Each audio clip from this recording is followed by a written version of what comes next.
I'm really happy this week to welcome to the show Constantine Roussos, a US-based entrepreneur who has been behind a number of music sites and now heads a Dot Music initiative. So hi Costa, everything okay your end? Everything is great. Great to talk to you. Well, thank you very much. Well, first of all, it'd be great to know a little bit more about your background. So how did you start working in the digital music space? Well, I went to university at the University of Southern California. And I was at the entrepreneur program over there and had to do a business plan for one of my classes. I did the business plan, and I remember the professor telling me, hey, you have to write a business plan in something that you're passionate about, that you would otherwise do for free. Yeah. My initial business plan was about real estate. Then I was like, okay, real estate... I'm not really as passionate about real estate as I am for music. So in 2000, I wrote a business plan. Yeah. It was called Unsigned Performer, which was meant to connect music artists with fans and the music industry in a social environment. So I won the top business plan, and I was really happy about it, and I thought, hey, that's great. I got top business plan at USC, and let me put this to work. And I launched the site. It was unsignedperformer.com. It was a complete flop.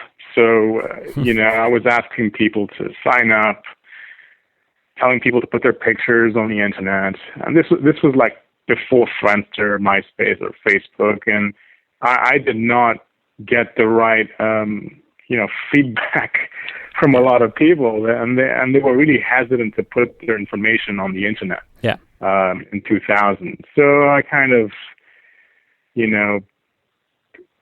closed that deal and said, okay, this isn't working. I guess even if you win the top business plan, if you don't do your homework and you go out there and see what actually is happening on the internet, if the culture is not there, then you can't go forward. Yeah. So I went to music school at Musicians Institute. I did sound engineering and production, and started recording. I'm a musician myself, composer. So I recorded 5 bands, and slowly started getting into affiliate marketing on the internet. Yeah. So at that point, I launched another company that was unrelated to music. It was actually an ink refill company with another guy I met at USC, one of the brightest guys I've ever met. And, I was responsible for ranking the websites and the search results. Yeah. And I figured out how to do that with, on Google, on Yahoo, on MSN. And then I thought to myself, hey, since I can rank all these keywords in the search results, I could start promoting music products and selling stuff for other companies. So I started working with a bunch of companies like BMG Music, Columbia House, Napster, Rhapsody, Musician's Friend. And I started ranking all these websites in the search results for their keywords and, keywords that were relative to what they did. So Musician's Friend was like for musical instruments. Napster was for legal downloads. This was after when they became legal. And BMG Music was, the 12 CDs for the price of one, all those kind of things.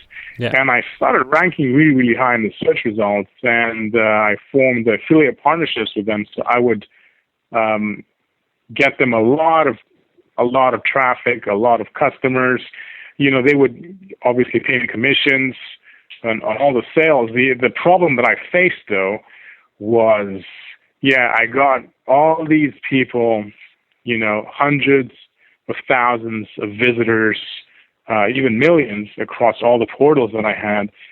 However, I never captured the email address because when they went to, let's say, Amazon or Rhapsody or Apple or whatnot, these companies captured the email address of the customer. Well, the only thing that I got was a commission. So a lot of things changed on the web. The Google changed their algorithm. They became public. Then it was harder to rank for specific keywords. They started doing their AdWords campaign where you pay per click. So, then I made the decision, after the whole MySpace thing came out for musicians. I thought, okay, it's about time I revisit, my business plan back in 2000 and, think about how I add value to not only the music artist, but also the music industry. So since 2004, I started building the platform, which is an ecosystem basically that connects, like I said, the artist with his fans and industry professionals. A lot of companies came out since then, like Reverb Nation, MySpace Music, CD Baby, that have been doing similar things. But my goal was to aggregate everything and create like a 360 solution where you can aggregate all your social statuses as well as merchandising, ticketing, downloads, any files that you want to sell, any videos, and also do live broadcasting, and people can hire you on the website like they hire freelancers. So one thing that I noticed that was missing from the music industry was connecting musicians with bands. So let's say a musician wants to be in a band and a band is looking for musicians. The best way most people do it here, or the least efficient way, is to use Craigslist. Like there's nothing really efficient out there. So in my journey as an online entrepreneur, you would say, I went abroad to find developers, programmers. So in the beginning, I would go and let's say I had a little project, and I said, okay, I want someone to design, create this program, and it was really expensive to do it in the United States or in Europe. So branched out in India and went to all these websites online where you can actually put your project, you put your price, and then people start bidding, and you look at their work, sort of like an eBay service. Yeah. So you would hire them, you would give them you would put money in an escrow account to the website that you hire them from, and then when they're complete, you release the funds. And I thought, wow, why can't we do this in the music industry? We're looking at online mastering becoming more popular. We're looking at, hey, musicians want to get hired as session musicians, or they want to get hired to go play at a party, at a wedding, get booked. I was like, why doesn't this thing exist? So all these ideas and revenue models I tried to put together in the platform. And we're supposed to launch the beta at South by Southwest March 2011. So it's going to come up pretty soon. Yeah. So we're excited. We've been working on it for nearly half a decade. We're trying to clean it up because it has so much stuff on there. It's more like a marketplace as opposed to like a tool for promoting. It's more like, how does the music industry make money? That was the underlying concept of it. So in parallel with that, I was in the domain business. So, I own music.us, music.mobi, music.biz, music.pro, music.fm. So I had, family business is in real estate, but it's not in the virtual real estate realm. Yeah. So I thought to myself, how do I create an ecosystem where we can leverage not only search engine traffic, but also direct navigation? Yeah. For example, let's say you're looking for a band in Manchester in the UK. So let's say I want to see what's happening in Manchester tonight. Is there any bands playing? So my thought was, hey, go to http://manchester.music, and you'll find all the bands that are from Manchester, all the industry professionals from Manchester, any shows that are happening in Manchester in regards to music. Yeah. And the same would apply to British.music if you're looking for British music, or rock.music if it applies to rock. So I thought, hey, that would be great. Well, people just memorize, or they don't even have to memorize. It's the way that people search on the internet. They put a search term and they press search. In Google, they could do the same thing in direct navigation. And I started asking questions and doing more research. I looked at bands like Bruce Springsteen and Van Halen. They didn't own BruceSpringsteen.com or VanHalen.com. Yeah. One of them was run by a fan, believe it or not. The same with like huge bands like Queen. They don't own Queen.com. Same with Tool. They don't own Tool.com. Prince. He doesn't own Prince.com. And I saw this tendency with all these huge artists that never really had their .coms, because in the 90s, all these domainers snatched up all the generic domains. And, you know, most band names are generics. Yeah. So all the .coms are gone. And there wasn't really any organization on the internet. I thought the organization for music was kind of like, okay, it's not really that organized. So since then, I've been trying to get .music for the music community and connect all the dots together. So two seemingly unrelated industries, the domain industry and the music industry, and obviously the web, and connect all those dots together and organize everything and structure it in a manner that benefits everyone. So the approach that we took at .music was, hey, let's look at what they've done in the past.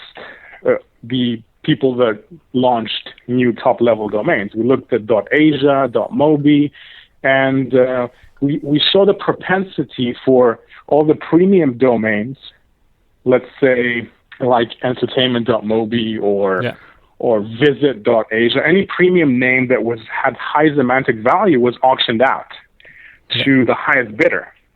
The problem is, most of these went to domainers who would just park these names, these highly semantic names, or they would sell them. Yeah. So the problem is all these big bands, let's say even Queen, if they went to buy Queen.com, the asking price would be 7 figures. Yeah. Unfortunately. And also all these semantic names are gone. So it's a quick short-term solution to auction all these premium names out in the beginning, and then no one uses them. So our approach was, how do we get these premium domains, thousands and thousands of them, and create platforms where everything is user-generated, and actual artists, bands, musicians, industry professionals, companies can use these platforms to market themselves better. And our goal is for all these premium domains to be ranked really high in the search results to aid discovery. Yeah. So it's a pretty complicated business, as you can say, because it involves not only the music part of it, it involves technology, search engine optimization, social media, everything put together. Like our goal at .music was, how do we make the life of bands easier, so they can focus on actually making some revenue, and how do we help them as soon as they register their .music address to be found in the search results within 24 hours. Yeah. So we don't want them doing search engine optimization. We want to have everything in one solution that will do it just immediately, as soon as they get their .music address. So that's the overlying business behind .music. Sure. And it's kind of an innovative new media concept. It hasn't been done before on the web. Like, there's no one that ran a top-level domain and ran it to organize a certain community in a more efficient manner. Yeah. You were talking about, domain people that work in the domain business and sort of domain hoggers in a way, that just take the domains that are most interesting and don't really use them. So is .music going to be organized by somebody that can approve the requests for names, or could the same situation sort of present itself? Okay, so we have policies. So the most important policy that we have is in regards to trademarks. Yeah. So there's a priority in regards to trademarks. So you have artists such as Lady Gaga and Madonna who have global trademarks. Yeah. So if someone came in and said, "Hey, I am Lady Gaga from Brazil," and she has a trademark in Brazil for Lady Gaga. However, the real Lady Gaga that we all know, she's a global brand, so she has her trademarks internationally. Yeah. So in regards to priority, the real Lady Gaga gets it based on her trademarks. Yeah. So the priority goes as follows: it's international trademarks, then it's national trademarks, and then states or whatnot, and then it goes into business and pre-registration. Yeah. And land rush, basically. Yeah. So basically, we're adding as much trademark protection mechanisms in order to help the launch, and we understand like all hell is going to break loose as soon as it launches, because everyone's going to sit down and say, "Hey, my name is John Smith. I want to get John Smith music." But guess what? There's like 30 other John Smiths that want their music. I mean, there was an article in the Wall Street Journal in February which looked at this issue. The bassist from Led Zeppelin was looking to find a band name. Yeah. Right? So every band name he could think of was taken. So he went to MySpace. Oh, there's some band called whatever he was thinking of. So he chose some obscure name for his band. So the issue of trademarks is going to be really, really tough, and it's our biggest priority at pre-launch. So that's why we're doing all these extensive outreach campaigns and communication campaigns, letting people know that we're launching. For us, the pre-launch is more important than post-launch, because that's where the communication happens. It's kind of a different kind of model from any traditional business, because you would think that, you should be in the media after you launch. I was like, no, that's actually counterintuitive in this regard, because everyone needs to know that it's launching so they can go and claim their band name or their professional name or whatever it is, as opposed to do a marketing campaign after the launch. And most everyone that was smart or had the information beforehand would register, and people would say, "Oh, this is unfair. We never knew this. Yeah, you guys didn't do your job letting people know." So it's very interesting, because a lot of people treat this as a typical business venture, but it's really not. It's kind of you have the governing body of the internet that's involved. You've got all these trademark mechanisms that they added, and then we have our trademark mechanisms that we're adding on top of that for further protection for the music industry. Yeah. And it hasn't been easy, and that's why it's been taking so long to get this launched. So we're hoping that by the end of 2011, that people will go and register their music. And I've been running recently a series of features on music piracy, and one of the aims of .music is to fight piracy, to be able to help musicians sell legitimate content and protect the intellectual rights. So where do you stand on the best ways to tackle the problem? And do you think that .music could be a way to direct people to legal sites? Yes. We've been having a lot of talks with a lot of industry organizations and trade groups, and obviously we don't want any piracy happening on any .music website. So we're very, very strict on that. Obviously, if someone owns their .music website and they put their own music on there, they can do whatever they want. It's like their official website. Yeah. However, if they start hosting other people's stuff, then obviously that's kind of not what we want happen. So there's certain policies that we have in regards to music. One of them is you have to agree that anything you post on there is you own the copyrights. Secondly, you have to accept that you're a member of the music community. So in other words, you're part of a community that helps each other. Yeah. So so the way that we work the whole system with the search engine optimization and the Google and the direct navigation and the premium domains, on every person that has a .music website has to put a link at the bottom of their site where they have their copyright right at the bottom that says member of the .music community, with a link going back to the main page where all the categories are in the premium domain. So those pages get all these search engine juice, which will help everyone in the end. Yeah. So, and the copyrights is very, very interesting, because with .music, the first challenge that we spoke about is the trademarks, and then the next one is the copyrights. So obviously, it's going to be a challenge. But if within the policies you have it set in stone that, hey, this is what is tolerated, and if you don't do this, these are the repercussions. Yeah. It's always tough with copyrights, because you never really know who really owns the copyright in many cases in regards to new music. And, maybe someone contributed or was a co-writer, and, we're expecting that we might get some of those issues.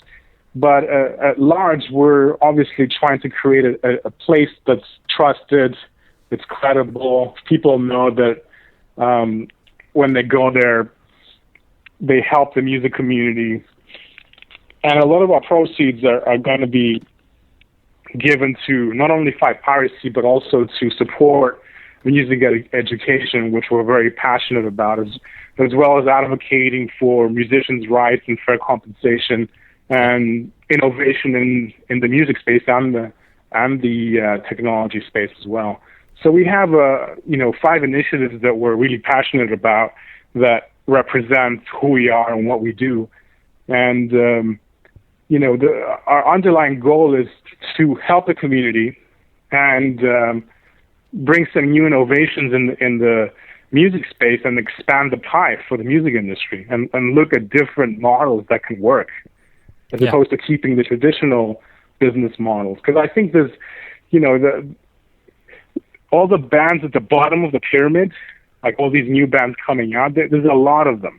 Yeah. And there's a big middle class, and there's a huge, I don't want to say lower class, but, unsigned bands and bands that are just starting up. Yeah. And there's so much exciting music that no one knows about. Yeah. And, our other mission is, how do we help people be discovered, and how do we compensate when people are working hard and, are selling their music and their services without spamming, obviously. Yeah. And how do we give them those tools to be successful? So, so a lot of stuff on your plate, basically.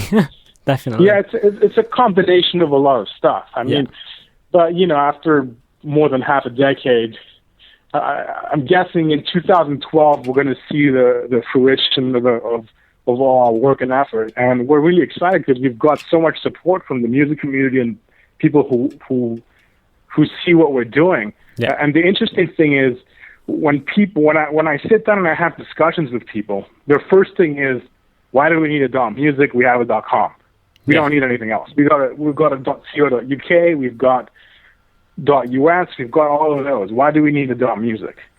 And that's the thing. Like, as an entrepreneur and someone that wants to create value, I'm looking at .music as, hey, this can be used to help people find stuff without even using search engines. They can just go direct. Hey, I'm looking for Queen. You just go to Queen.music.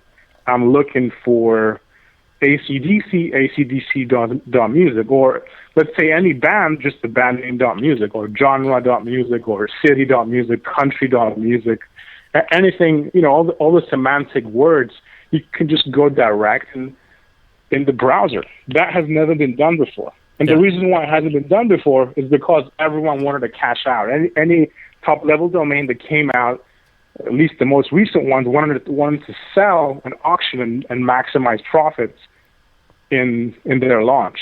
Yeah.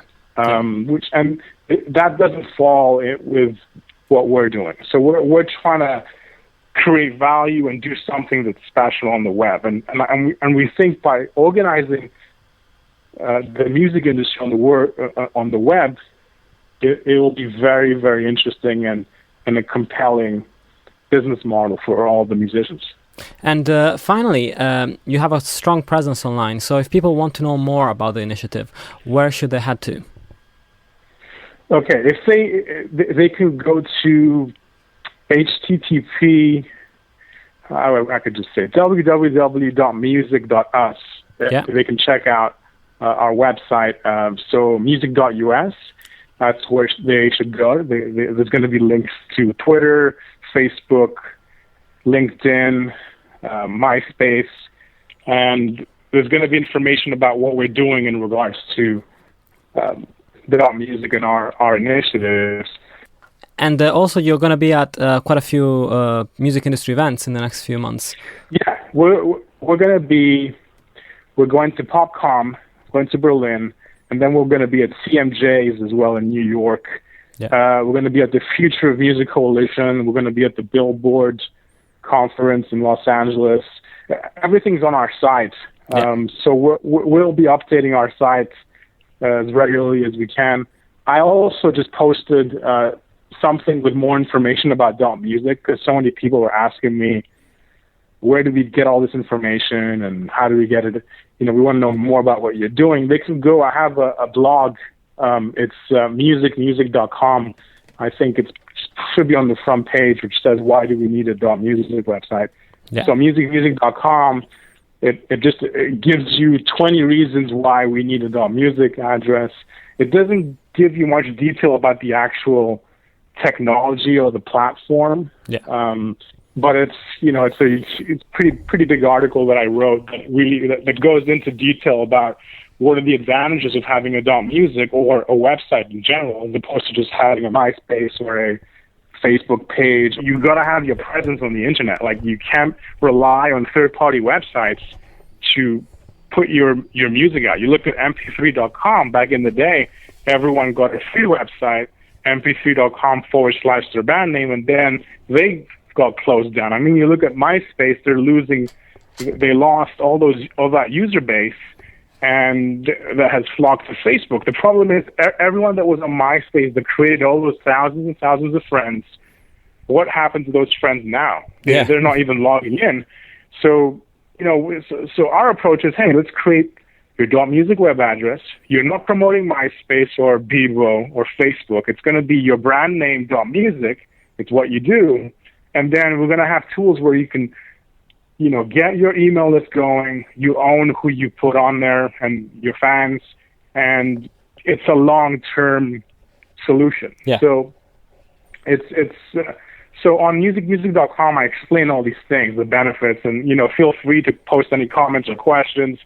And we would love as much feedback as anyone can give, because we think it's important to listen to everyone in the community and implement exactly what they want, because that's how we can add value.